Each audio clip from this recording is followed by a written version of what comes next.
बढी नबोल। मैले ल्याएको नि यसलाई, यो आफै मुन्टिक्यो मेरो घरमा। मैले केही पनि गरेको छैन यसलाई।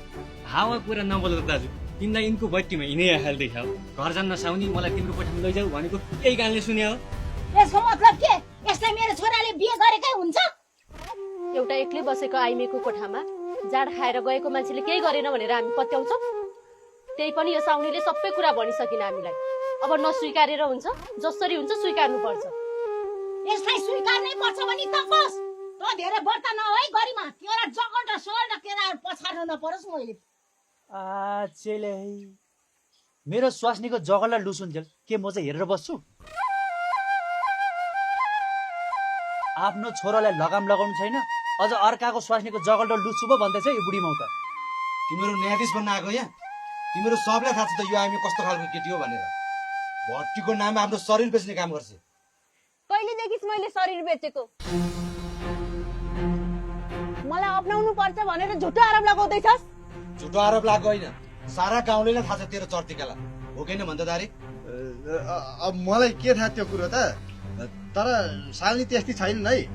पहिले छोडे आऊ भन्ने बित्तिकै त्यस्तो आरोप चाहिँ लाउनु हुँदैन है जगते। त पनि धेरै दुधको साथी बिरालो बनाउनु नखोज दारी। राति राति यसको भट्टीमा धाएको देखाएको छु मैले तिमीलाई पनि। अब भट्टीमा त गएको, तिमी जस्तो कोठा कोठामा चाहिँ गएको छैन है। कोठामा हुने काम भट्टीमै हुने भएपछि किन धाउनु पर्यो कोठा? तैँले भन्न खोज्या के हो? तैँले जे बुझिस् त्यही भन्न खोज्या हो। तैँले मलाई पन्छाउनको लागि मेरो चरित्रमा औला उठाउँदैछ छैन? अब तैँले मलाई अपनाइनस् भने म तेरो यही घरको आँगनमै झुन्डेर मर्दिन्छु। मरे मर। त जस्तो धरतीको बोझ बाँचेर के काम? ल ठिक छ, मेरो इज्जतसँग खेलेर आज मलाई मर्न बाध्य बनाइ छैन। तपाईहरुले सबैजनालाई भनिदिनु, यो जगतीको कारण आज म मर्दैछु। मेरो मृत्युको कारण यिनीहरू आमा छोरा हो।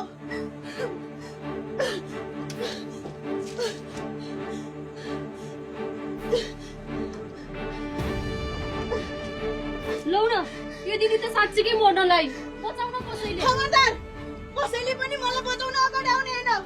मेरो अभागी कर्म, मेरो जसले पनि फाइदा लुटे। अब म बाँच्दिन, मलाई बाँच्न पुग्यो।